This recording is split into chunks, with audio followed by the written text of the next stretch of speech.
Hello everyone, welcome to another episode of Breaking the Cycle with Devin. This channel where we talk about everything about financial independence, how we can get there faster, how we can achieve it faster, what do we need to do to get there. And today we're going to be talking about one of those things that I'm trying to work on to actually try to save some more money. So today we're going to be talking about house hacking.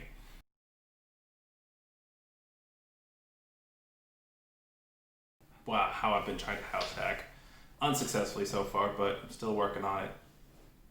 So, what's the idea of house hacking? So, house hacking is a relatively simple idea.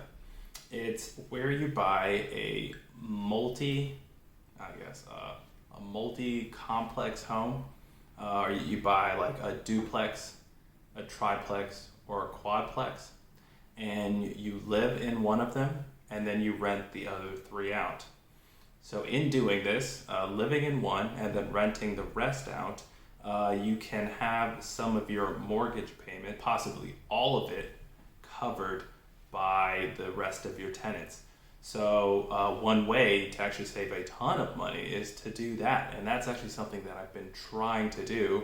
However, I live in California and it's extremely, extremely difficult to find a deal like that that actually works. So there are a couple rules that you can follow that can really help you find such a place very quickly. One of them is the 1% rule. And that says if you can rent your home, if you can rent the home out for 1% of the total cost of the home, then it's a good property. That is one where you will definitely cash flow, and that's a thumbs up. You should buy that place and rent it out. Unfortunately, in some areas that works out pretty well, but in California where I live, and the markets are just so high, finding a place like that is impossible. The average medium home price in California is just under $500,000. 1% of $500,000 is $5,000. I can't rent out a place for $5,000, so that's never gonna work.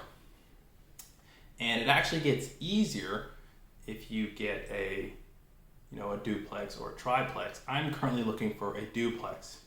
So finding a single family home to rent out for $5,000 is unlikely. Finding a duplex for maybe $600,000 and then needing to rent it out for $6,000 is that math works out a lot better. Even though it works out better, it's still not perfect and it doesn't work out yet. So that's something that I've been currently working on. I found a few duplexes that come very close to working out, but none of them quite work out. And it's one of the things you have to be careful about. Let me backtrack for a second. This is the first home that I've ever bought, and I'm trying to buy a duplex, so there's just so many unknowns right now that it just becomes very overwhelming. And I'm actually trying not to get too overwhelmed. I'm trying to do all my research. I'm trying to do everything that I need to do. But it's still a little nervous. You're like really, really nervous that even if you find the place and the numbers all work out. I mean, in the end, you're like, yes, on paper, in my virtual world that I've created in my head, this will work out. But in the real world, will this work out? That's some of the fears that I have right now that I'm trying to combat by, doing my research, checking out the area. But in California, it makes it so much harder because the value of homes are so high. And then right now, the federal rate is literally at 0%. So everybody in their mind is trying to buy a house right now. So trying to even find one is difficult. And even if you do find one, the chances it stays on the market for longer than a week or two, so you can actually go take a look at it before you buy it, is impossible. So yeah. That's what I'm going through right now, but I just want to say that, I'm trying. House hacking is one of the things I'm actually working on right now to try to save more money, because save more money for retiring early, financial independence, whatever you want to call it.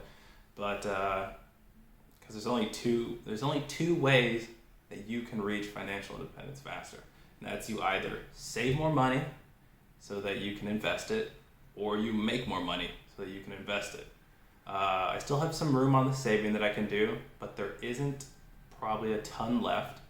The only way I could possibly save more money is if I get rid of some big payments. For example, my rent payment.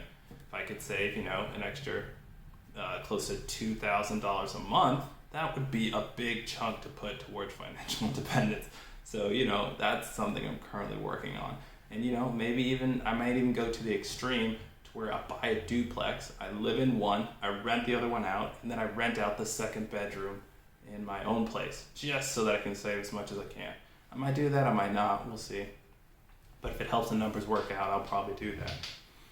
So, all right, just a quick update on what I'm doing and what I'm looking into this week and how I'm trying to actually achieve financial independence faster. Thank you for coming to the channel. Remember to like, comment, and subscribe. I'll see you guys next time.